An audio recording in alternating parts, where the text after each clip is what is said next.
Yes, my introduction to music came via my parents. They neither were musicians, but they both loved music.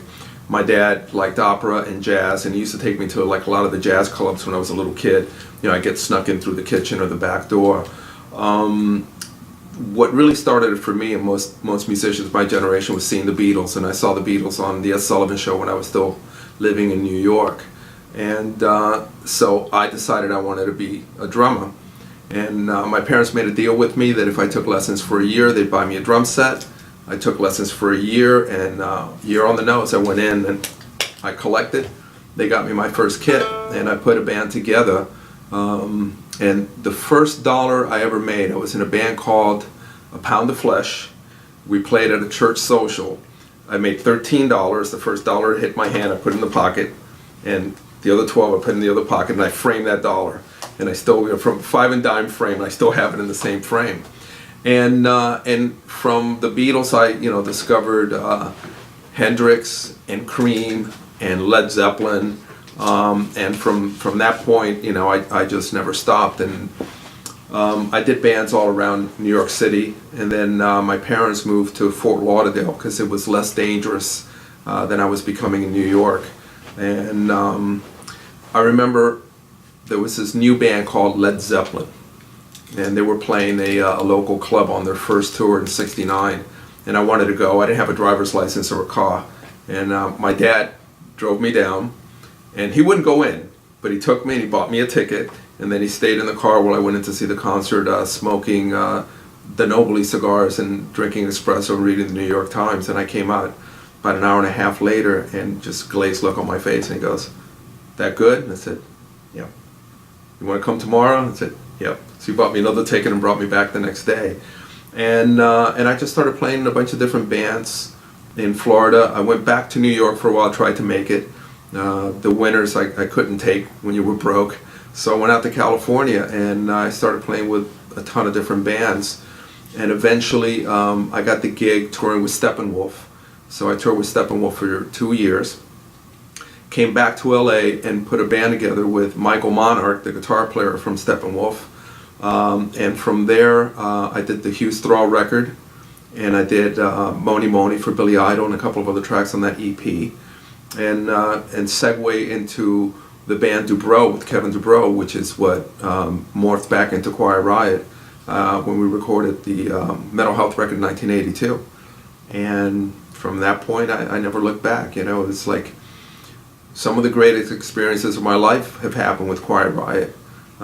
Playing Madison Square Garden, where I used to go to see the Ringling Brothers Circus, and my dad used to take me to prize fighting, as he called it. I saw Led Zeppelin there, and I played that gig.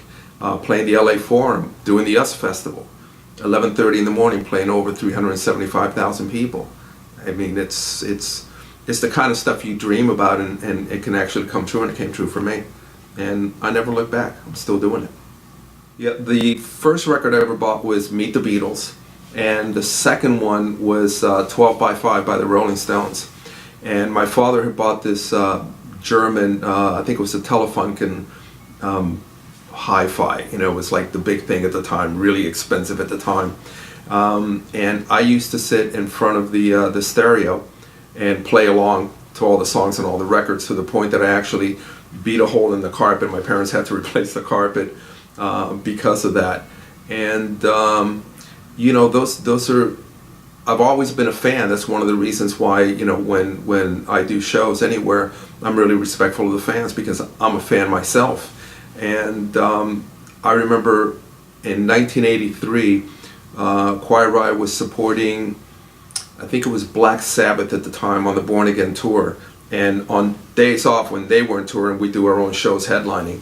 And one of the shows had Steve Marriott from Humble Pie was the opening act. And Steve was Kevin's absolute favorite singer. And so the thrill was that after Steve played and we were playing, he came up and we did 30 Days in a Hole with Steve Marriott.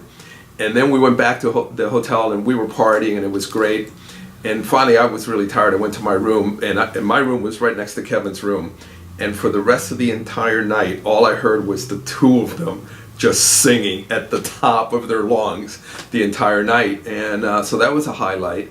Another highlight is we did another headlining show, and Leslie West was on that show, and he came up and we did Mississippi Queen. So I mean, those are the kind of things that that you just can't buy those experiences, because Steve Marriott and Humble Pie, one of my heroes. Leslie West, one of my heroes. I mean, the guy played Woodstock, and to like actually be up there, hitting that cowbell for Mississippi Queen, it's those are life-changing experiences. Those are great and happy moments in my life. My first drumming influence was Buddy Rich, without a doubt. But it's funny, from there I segue. I always appreciated Ringo because Ringo played songs, not drums, and the same thing with Charlie Watts. Once Hendrix came out and Mitch Mitchell on the scene with Jimi Hendrix, that was a game changer for me, because all of a sudden I said, it's not just about the beat, it's about technique. So I really started paying attention. Same thing with Ginger Baker. Ginger Baker, unbelievable drummer.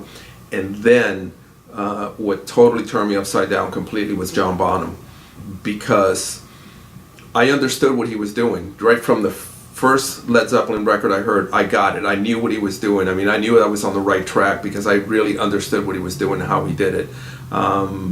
So hands down, he's my biggest influence, still is. I used to go see the first version of Quiet Riot with Randy Rhoads and Kevin DuBrow. They were the band to go see because all the girls would go see the band, so you wanted to go where all the girls were. And I was always amazed at Randy's talent. The guy was unbelievable, just unbelievable. But so was Kevin. Kevin was such a ridiculous showman. And I remember that when Randy left to go play with Ozzy, Kevin told me that Randy was the one that told him that he should get me to play drums. So Kevin I was in a band called Monarch. It was a three-piece with Michael Monarch, the guitarist from Steppenwolf, and Detective. And he came down to a show with a friend of his that was in the music business, and that's the first time he actually saw me play. And that was end of January of 1980. And that's when we first started talking about playing, and about 6 months later we started working together.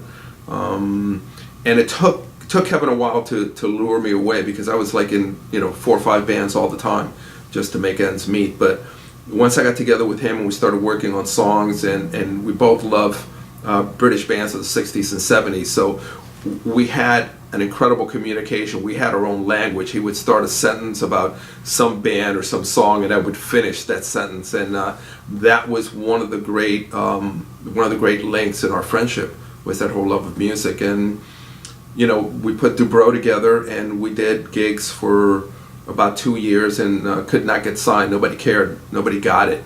And when we finally got the deal that we did with Pasha and CBS, and the record came out, and it started climbing the charts, and we knocked Michael Jackson, jumped over him, and then knocked the Police out of the #1 spot.